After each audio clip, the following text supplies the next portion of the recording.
O senhor chegou a citar a saída do Oswaldo de Oliveira em 2019. Foi o senhor que o levou à época, né?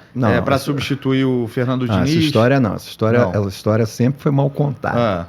Vamos lá. E isso faz parte do pessoal do copia e cola. Eles gostam muito de falar isso. Acontece o seguinte. Eu cheguei para o Mário, depois de um certo tempo, de lá, não dá para ficar com o Diniz. Eu sabia que ele não gostaria e tal. Mas digo, eu não aguento mais. Eu já vi o time na Série C. O Mário devia ser mais jovem, né? Eu vi o time na Série C. Estou vendo que o time vai cair, como está agora. Sim. Aí já era quase final do primeiro turno. Falei com ele, insisti, e aí ele acabou cedendo mesmo. Naquela época também, politicamente, eu fui importante para a eleição, né, da chapa, que era ele de presidente e eu de vice-geral. Sim. E aí ele acabou cedendo. E aí nós ficamos na situação. Nós procuramos o Dorival, à época, e o Abel. Dorival que em 2013 já tinha ajudado uma passagem no final do campeonato. E tal. Aí o Dorival tinha tido um problema de saúde, também era uma remuneração bem salgada. Acabou que ele não veio. E procuramos o Abel. Naquele momento, o Abel disse que não queria pegar o time assim no meio, essas coisas, né? E depois pegou o Cruzeiro, né? O Cruzeiro caiu, né? Mas tudo bem, opção dele. E aí nós ficamos com problema, um monte de nomes e tal, mas nada assim. E aí o Angione citou o Oswaldo de Oliveira. O Angione. O Mário ouviu, eu ouvi. Eu já tinha trabalhado com o Oswaldo em 2005, eu acho, não sei, 2004, não sei. Você que é bom de 2001, memória. 2001, 2002, eu acho que foi alguma campanha do brasileiro.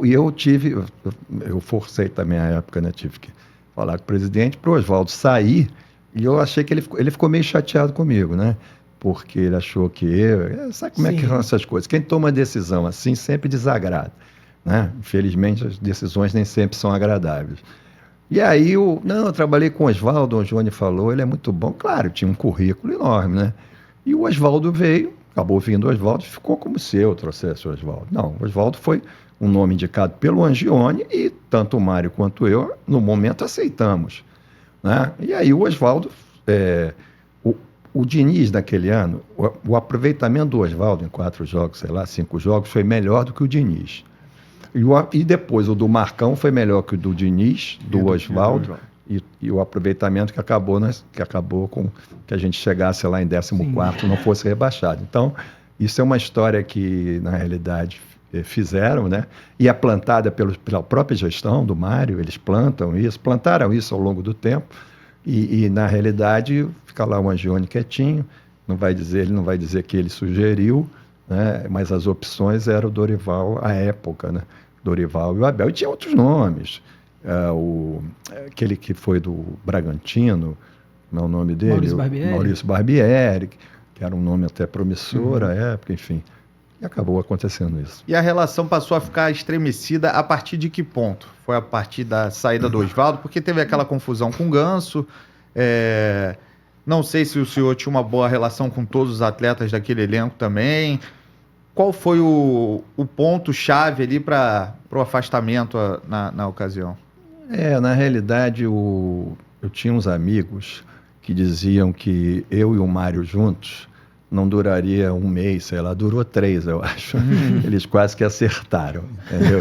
E o que acontece é o seguinte, eu não queria ser presidente nem vice-presidente de futebol. Estava até com problema de saúde à época.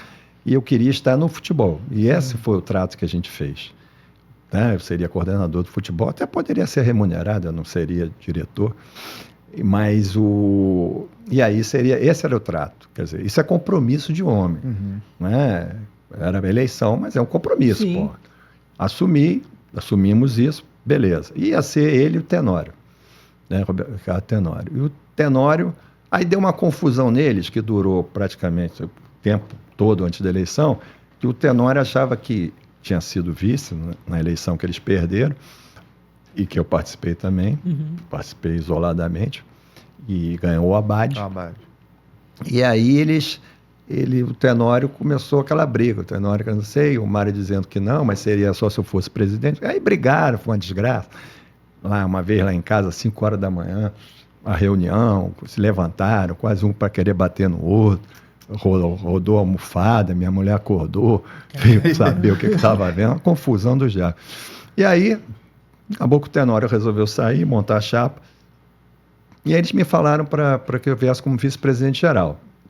Falei que não queria, que não era isso, acabei aceitando. Com uns 20 dias antes da eleição, eu disse assim, não vai dar certo. Pensei comigo, a minha relação com o Mário. E aí eu falei com ele, Mário, eu quero sair. Eu vou apoiar, vou continuar apoiando vocês, mas quero sair, não vai dar certo. Não, Celso, fica tranquilo, nós vamos discutir tudo e tal. E aí acontece o seguinte, o Mário ele tinha um projeto dele crescer sozinho. Eu já tinha uma história e ele aí solapou a minha participação no futebol. Foi isso que ele fez, foi uma atitude que eu até falo, que é uma molecagem dele, que é coisa de moleque mesmo. Sim. E eu acabei, fui me dispondo, até que eles me chamaram lá no feriado, um absurdo, tudo quase escuro lá. Quem me acompanhou foi o Sandro Lima, que foi vice-presidente de futebol em 2012, quando o Fluminense foi tetracampeão. E estavam lá um sujeito do marketing lá dele, um careca, que é uma eminência parda lá, e o Angione. E o Mário fez aquele drama, aquele show todo. Né? Tem horas que parecia que a coisa ia ficar bem e tal. E aí, a partir dali, ele foi me excluindo, fez outra indelicadeza, uma história de passagem para um jogo de São Paulo, que não teria passagem, não sei o quê. E eu aí fui, no dia seguinte, eu não tinha nem onde dar entrevista, hotel, nada, chamei um jornalista da minha casa, falei o que aconteceu e fiquei lá, porque eu fui eleito também, né? Sim. Então, como vice-presidente geral. E aí terminei o mandato, tchau, benção, obrigado, e vamos em frente. E né? só conseguia se pronunciar também depois através das redes sociais, né? Não, porque no início, quando eu estava lá, ele fazia um bloqueio dos assessores de imprensa comigo, que às vezes as pessoas me conheciam, né? Poxa, durante 15 anos, eu falava, doutor Celso, doutor Celso, aí os caras vinham me empurrando, sabe? Para que eu não falasse, que o negócio era ele aparecer, entendeu? Então, foi essa a situação. Mas tudo bem, isso para mim também já passou e toca a vida aí. O importante é que a gente saiba que não é Mário, não é Celso, não é Diniz, o Fluminense está acima de todos nós, entendeu? E tanto é que eu faço muito meus posts, eu criei o negócio do Vivo Flu, e a bandeira, porque o Fluminense, que é uma paixão na minha vida, para mim está acima dessas coisas todas. Evidentemente, eu agora sou um torcedor, como eu disse, tem essa história, e eu, de vez em quando, até às vezes eu evito, eu sinto necessidade de me posicionar, expressar a minha opinião, isso é democrático, não tem problema nenhum, entendeu? E aí é isso, foi o que aconteceu.